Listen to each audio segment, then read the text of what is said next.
Assalamualaikum berkalian. Berjumpa lagi dengan saya. Ya, pada pertemuan kali ini kita akan membahas bab 5 yaitu tentang kalor dan perpindahannya. Apa saja yang akan kita pelajari pada bab 5 ini? Pertama adalah kalor. Kemudian ada asas Black, perubahan wujud benda, kalor laten, penerapan kalor, dan perpindahan kalor.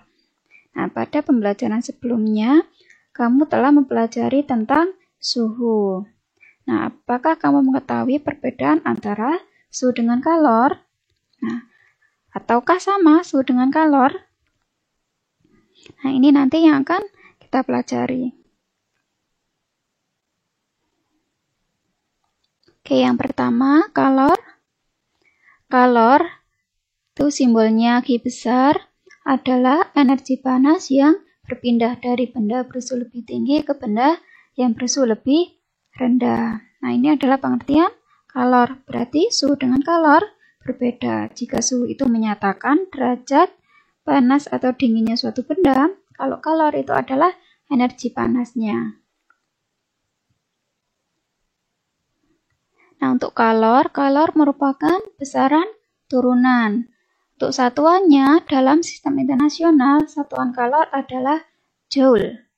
Atau juga bisa pakai kalori. Nah, untuk kalori ini biasanya digunakan dalam bidang gizi. 1 kalori itu sama dengan jumlah energi panas yang dibutuhkan untuk menaikkan suhu 1 gram air hingga naik sebesar 1 derajat Celcius. 1 kalori sama dengan 4,2 joule. Atau 1 joule sama dengan 0,24 kalori.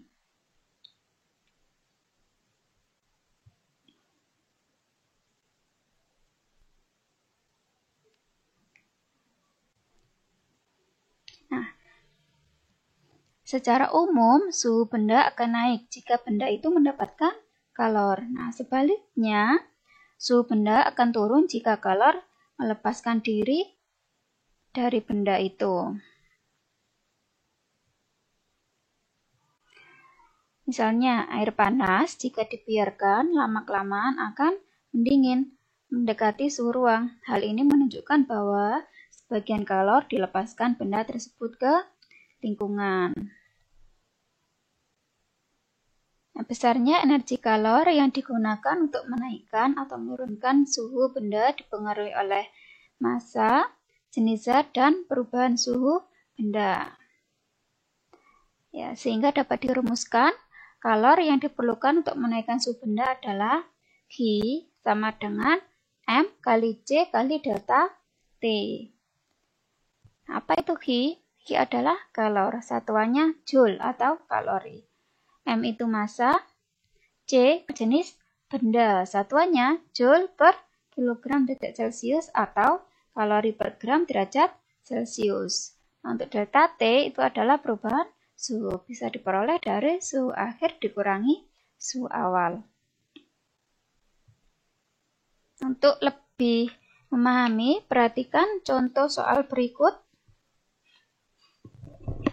Air bermassa 100 gram berada pada suhu 20 derajat Celcius, dipanasi hingga mendidih. Jika kalor jenis air adalah 4.200 joule per kilogram derajat Celcius, tentukan jumlah kalor yang diperlukan. Nyatakan dalam satuan joule. Dari soal ini, tulis apa saja yang diketahui. Yang pertama, massa air. Massanya 100 gram. Kemudian apa? Nih, suhu awal.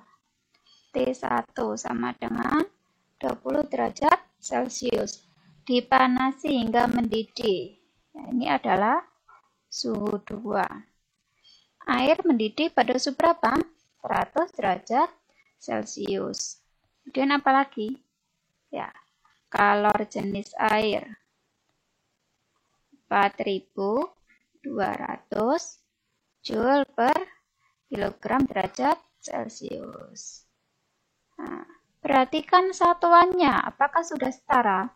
Nah, untuk C-nya, ini satuannya adalah Joule per kilogram derajat Celcius. Sedangkan massa satunya pakai gram. Berarti harus jadikan apa? Ya, kilogram. 100 gram berapa kilogram? 0,1. Untuk C-nya, untuk suhunya sudah ya, sama pakai Celcius. Ya, kalau sudah, tulis yang ditanya apa? Ditanya adalah kalor.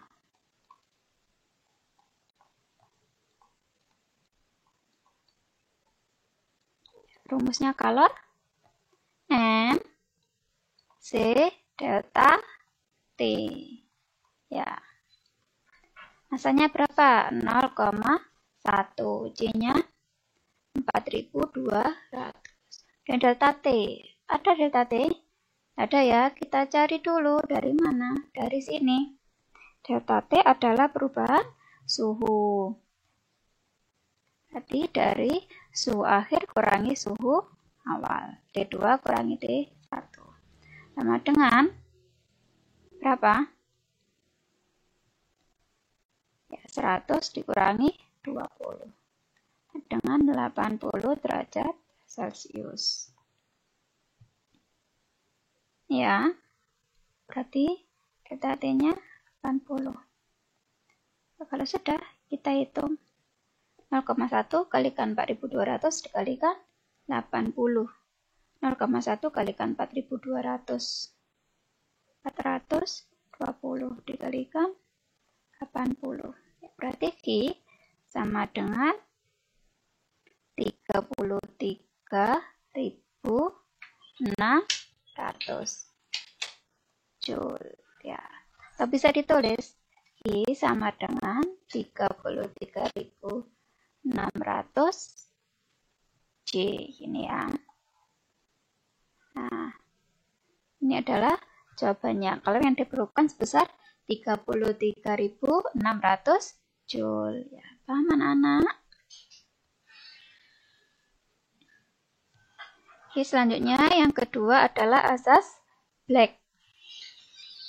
Apabila dua benda yang memiliki suhu yang berbeda dicampurkan, maka benda yang memiliki suhu lebih tinggi akan memberikan kalor kepada benda yang bersuhu lebih rendah, sehingga pada akhirnya suhu dari kedua benda akan sama. Nah, dari pernyataan di atas dapat diperoleh bunyi asas Black, yaitu jumlah kalor yang dilepas oleh benda bersuhu lebih tinggi sama dengan jumlah kalor yang diserap oleh benda bersuhu lebih rendah. Contohnya seperti apa? Ya, contohnya ketika kalian ingin membuat teh hangat, ya, yang kalian perlukan adalah air panas dan air dingin. Nah, air panas itu suhunya lebih tinggi, maka air panas ini akan melepaskan kalor. Nah, untuk air dingin ini suhunya lebih rendah, maka air dingin ini akan menerima kalor. Nah, kalor yang dilepas oleh benda bersuhu tinggi atau air panas itu akan sama dengan kalor yang diterima oleh air dingin. Nah, kalau sudah dicampurkan, maka nanti akan diperoleh suhu kesetimbangan atau suhu campuran. Ya. Air panas dan air dingin. Nah, air panasnya akan melepas kalor. Nah, air dingin ini akan menerima kalor. Nah, kalor dari air panas itu akan sama dengan kalor yang diterima oleh air dingin. Nah, ini adalah asas Black. Paham ya anak ya? Maka dari itu dapat dirumuskan untuk asas Black, ya, Q lepas sama dengan Q terima. Kemudian kita masukkan rumusnya, rumus Q. Rumus Q apa? Q sama dengan M C delta T. Ini kita masukkan ke sini. Sehingga diperoleh rumus ini. Q lepas ini adalah benda 1. diterima benda 2. Rumusnya Q MC delta T. M1 kalikan C1 kalikan delta T. Delta T untuk Q lepas itu adalah T1 dikurangi TC. Nah, untuk diterima M2 kalikan C2 kalikan delta T. Untuk benda yang menerima delta T-nya adalah TC min T2. Untuk keterangannya, M1 massa benda bersuhu tinggi, C1 kalor jenis benda bersuhu tinggi, T1 suhu benda yang bersuhu tinggi, TC suhu campuran, M2 massa benda bersuhu rendah, C2 kalor jenis benda bersuhu rendah, kemudian T2 adalah suhu benda yang suhunya lebih rendah. Untuk lebih memahami, perhatikan contoh. Ada sebuah gelas berisi air dingin dengan massa 200 gram pada suhu 20 derajat Celcius. Dicampurkan dengan air yang panas memiliki massa 100 gram pada suhu 80 derajat Celcius. Apabila gelas dianggap tidak menerima kalor, berapa suhu campuran air dingin dan air panas? Ya, di sini diketahui kalor jenis air 1 kalori per gram derajat Celcius. Nah, sebelum kalian mengerjakan, harus tahu lebih dahulu mana yang melepas kalor, mana yang menerima kalor. Ya, yang melepas kalor siapa? Ya, air panas. Kemudian yang menerima kalor siapa? Air dingin. Ya, air panas ini sebagai benda 1, air dingin sebagai benda 2. Nah, kalau sudah kalian tentukan, tulis yang diketahui apa saja. Massa benda 1. Benda 1 siapa? Air panas. Massanya berapa? 100 gram. Kemudian massa benda 2, massa air dingin berapa? 200 gram. Siapa lagi? Suhu benda yang tinggi 80 derajat Celcius. Suhu benda yang suhunya lebih rendah T2 20 derajat Celcius. Terus diketahui apa? C air 1 kalori per gram derajat Celcius. Dan perhatikan, satuannya sudah setara apa belum? Ini gram, C. Nah, untuk C-nya kalori per gram derajat Celcius, berarti sudah setara. Sudah, tulis yang ditanya. Ditanya apa? Suhu campuran. Suhu campuran adalah TC. Jawab. Jadi pakai rumus asas Black. Q lepas sama dengan Q terima. Rumusnya M1 kalikan C1 kalikan T1 min TC sama dengan M2 kalikan C2 kalikan TC min T2. Nah, tinggal dimasukkan nilainya. M1 berapa? 100. C1-nya 1. Kemudian T1-nya 80 dikurangi TC. Nah, dengan massa 200.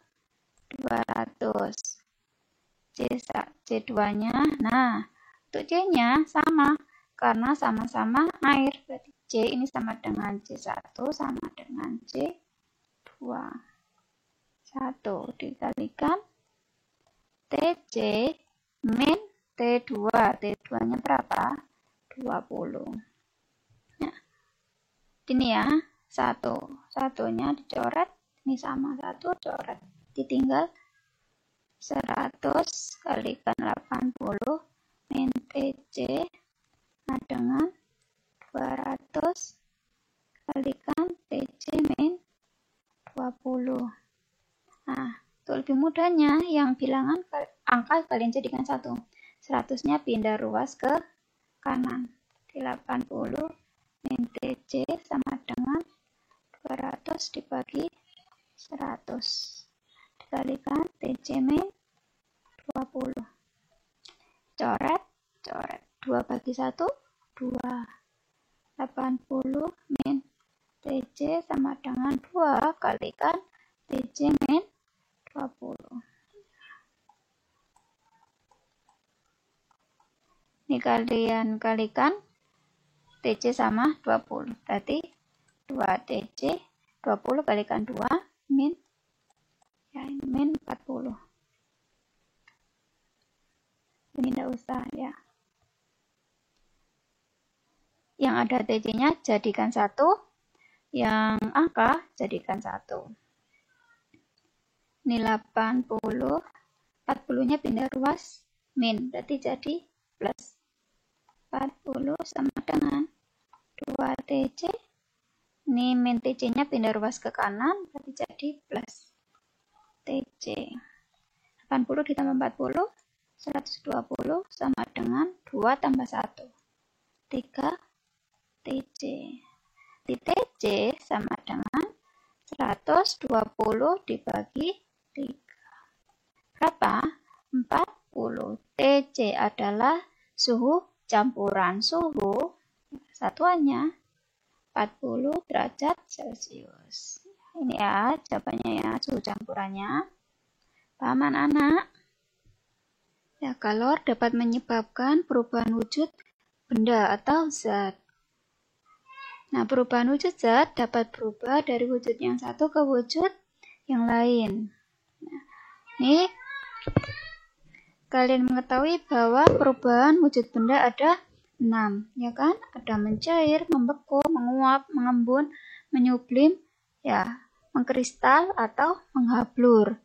Nah, dari ke-6 perubahan wujud benda itu ada yang memerlukan kalor, ada yang melepaskan kalor. Ya, untuk perubahan wujud yang menaikkan suhu berarti itu memerlukan kalor. Untuk perubahan wujud yang menurunkan suhu berarti melepaskan kalor. Nah, apa saja yang perlu kalor dan melepas kalor? Misalnya, di sini ada menguap. Menguap itu perlu menaikkan suhu, berarti memerlukan kalor. Kemudian mengembun. Mengembun itu suhunya turun, berarti mengembun termasuk melepas kalor. Begitu juga dengan perubahan wujud yang lainnya. Jika perubahan wujudnya itu suhunya naik, berarti perlu kalor. Kalau perubahan wujud itu suhunya turun, berarti melepaskan kalor.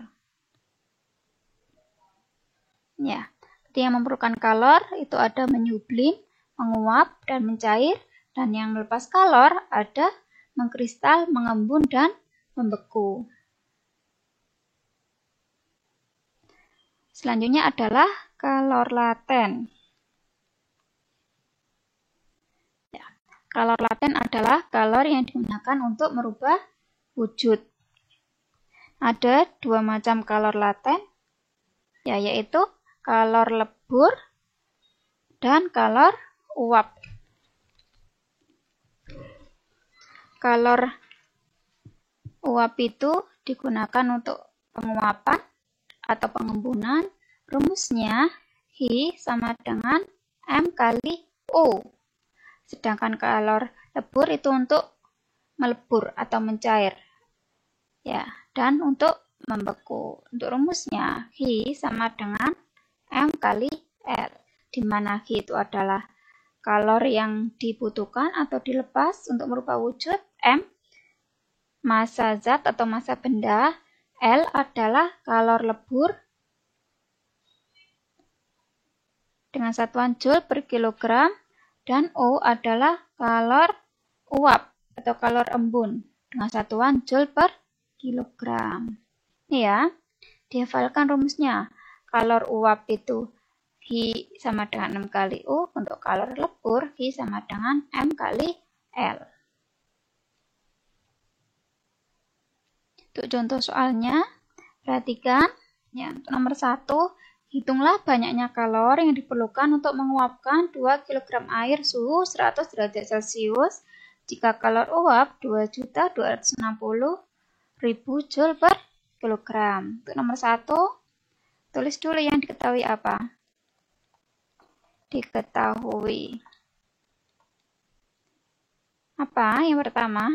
Ya, massa. Massanya 2 kg. Kemudian suhu 100 derajat Celcius. Terus apa? Kalori uap. Kalori uap apa? U besar ya. 2.260.000 Joule per kilogram. Nah, yang ditanya apa? Ditanya banyaknya kalori. Berarti iya. Jawab. Tulis rumusnya. Hi sama dengan untuk menguapkan. Berarti Hi M kali U. Masanya berapa? 2 kg. U-nya 2.260.000. Nah, ini satuannya sudah setara. Kalau belum setara, ya harus disetarakan dulu, harus disamakan satuannya. Ya.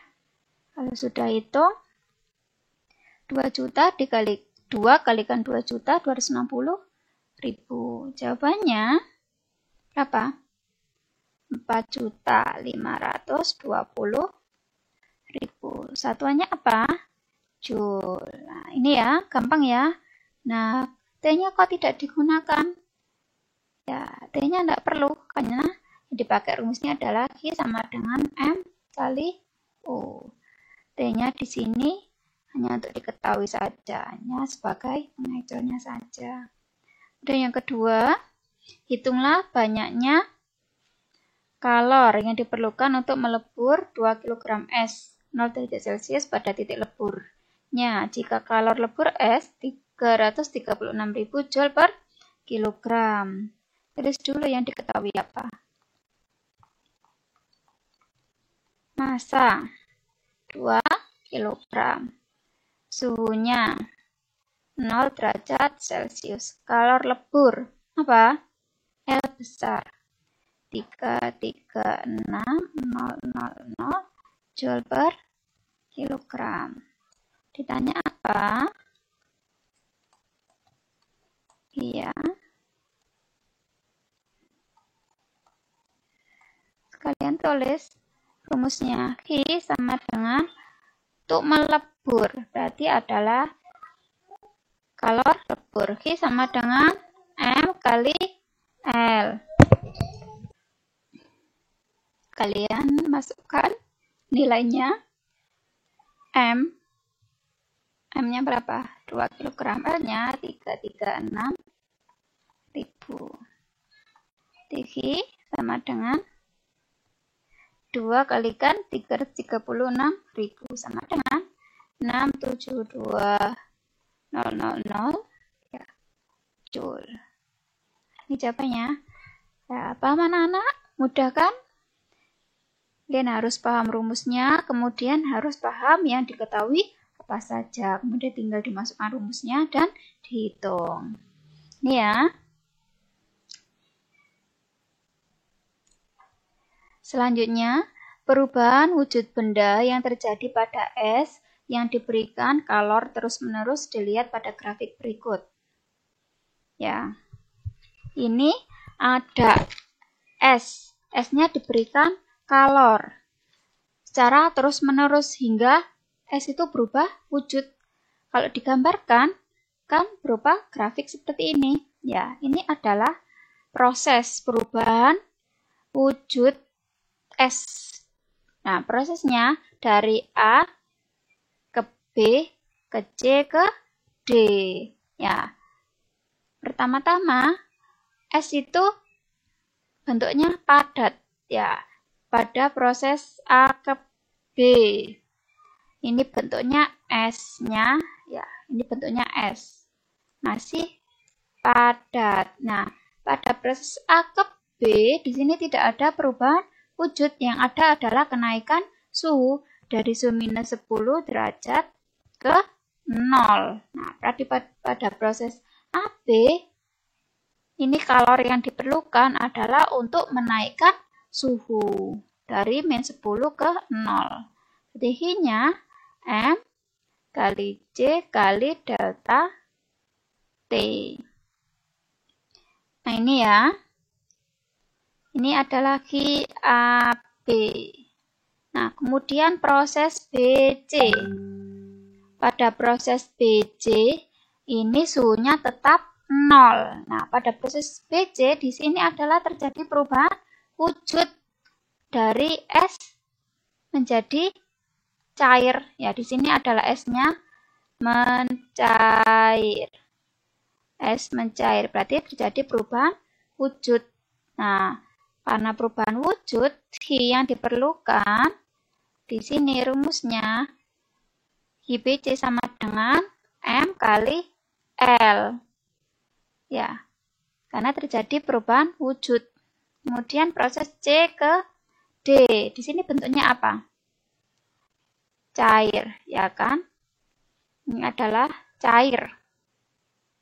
Nah, di sini proses CD suhunya berubah dari 0 ke 100. Berarti kalori yang diperlukan pada proses CD ini adalah untuk menaikkan suhu dari 0 ke 100. Berarti rumusnya adalah I sama dengan M kali C kali delta T. Nah, ini ya. Nah, di sini keterangannya. HAB itu adalah kalori yang digunakan untuk menaikkan suhu. HBC kalori digunakan untuk merubah wujud.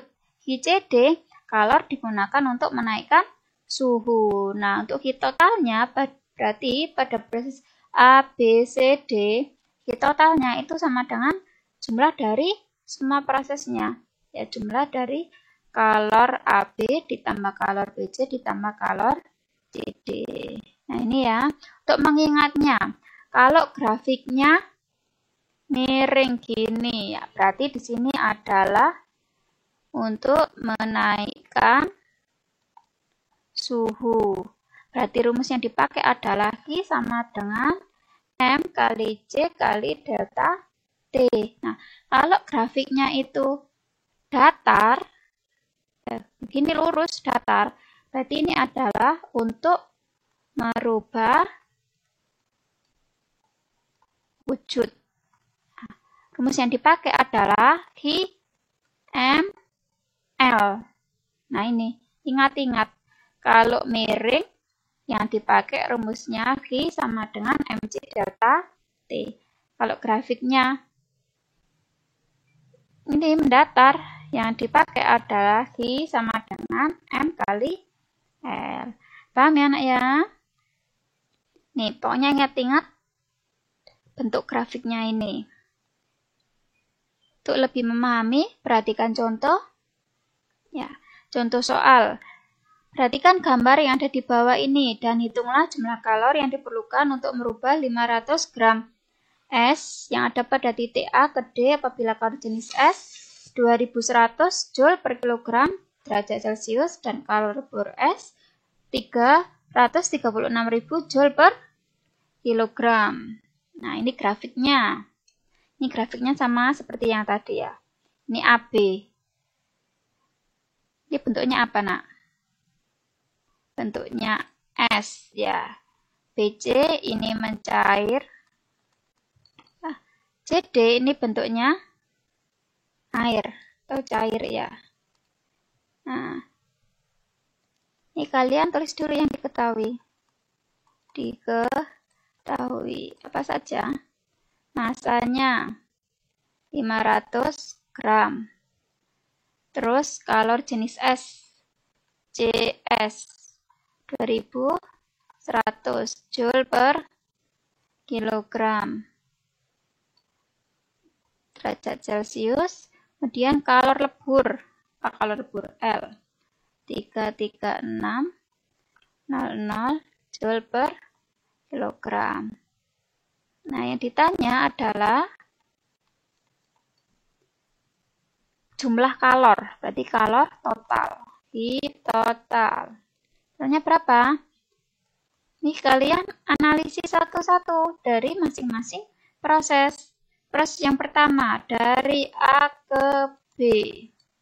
Ya, ini untuk apa? Menaikkan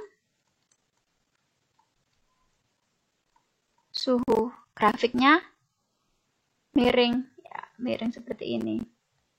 Nah, berarti Hi-nya, HiAB, rumusnya apa? MC delta T.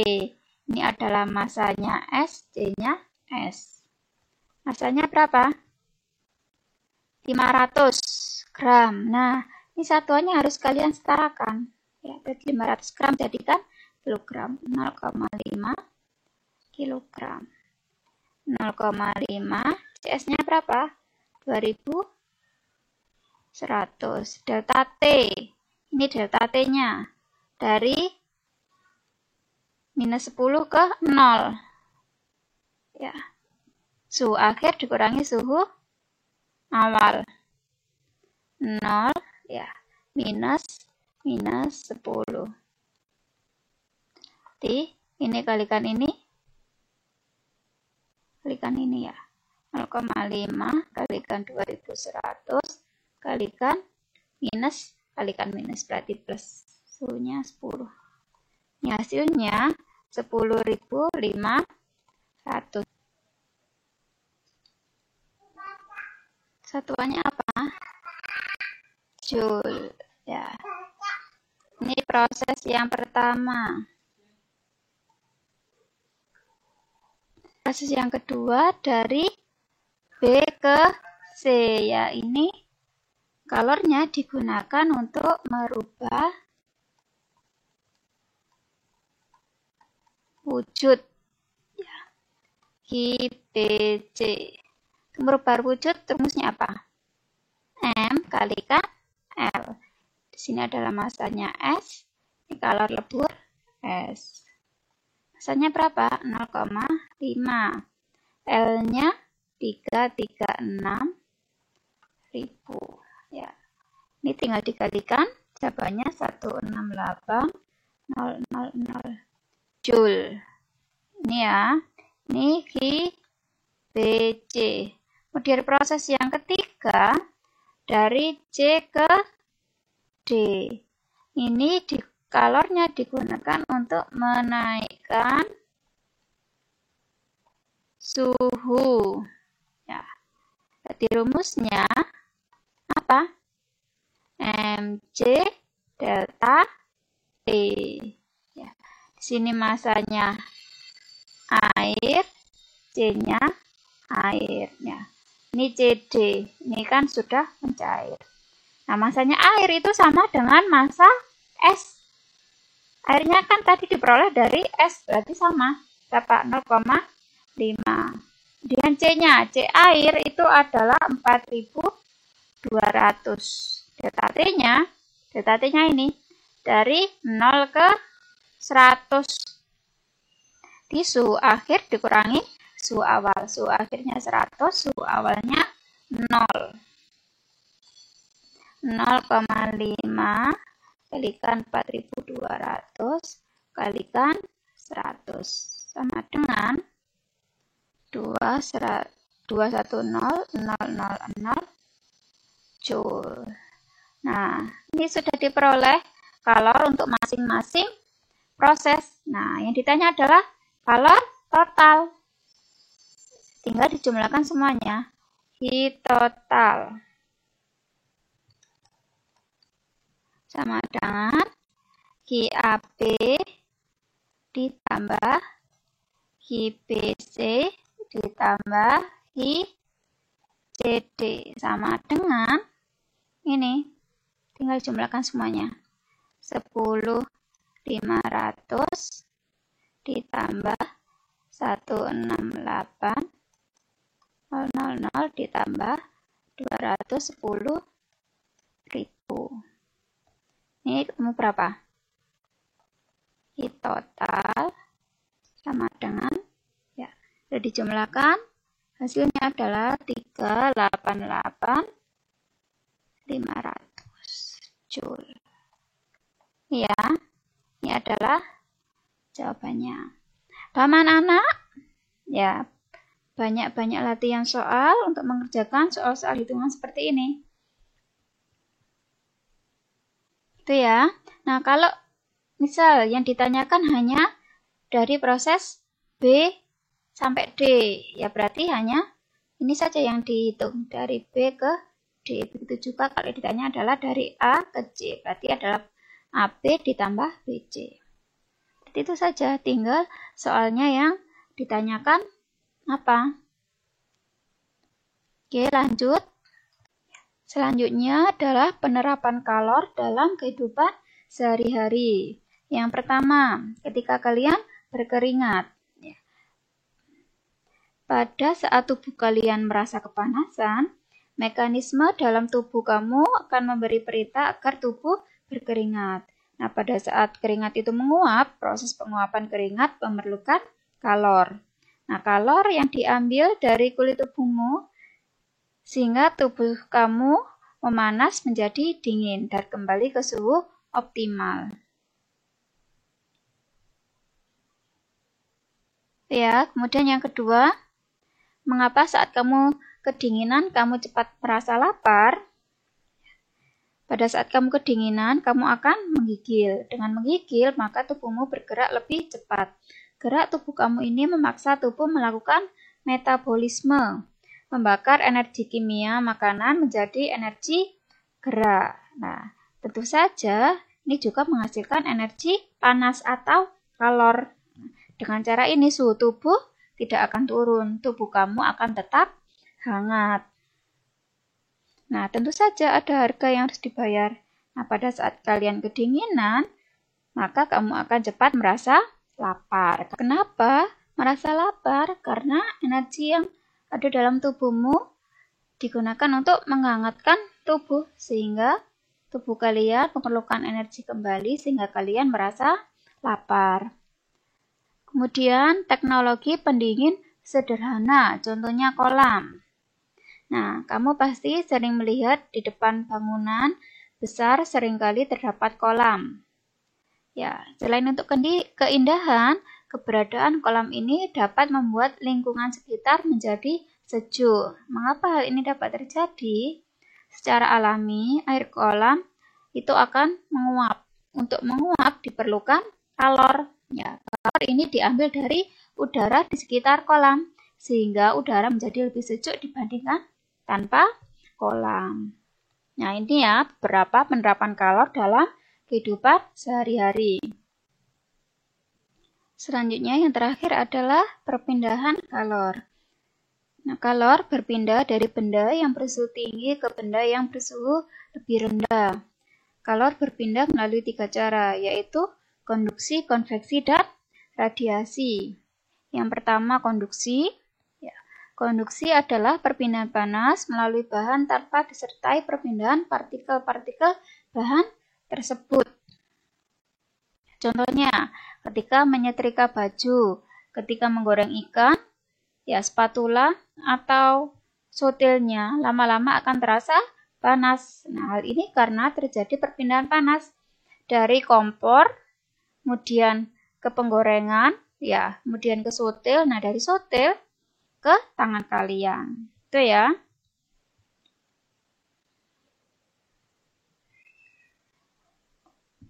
Nah, bahan yang menghantarkan panas dengan baik itu disebut dengan konduktor. Contohnya, ada besi, baja, aluminium. Ya. Kemudian bahan yang menghantarkan panas dengan buruk disebut dengan isolator.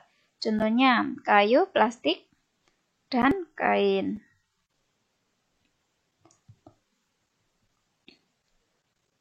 Yang kedua ada konveksi.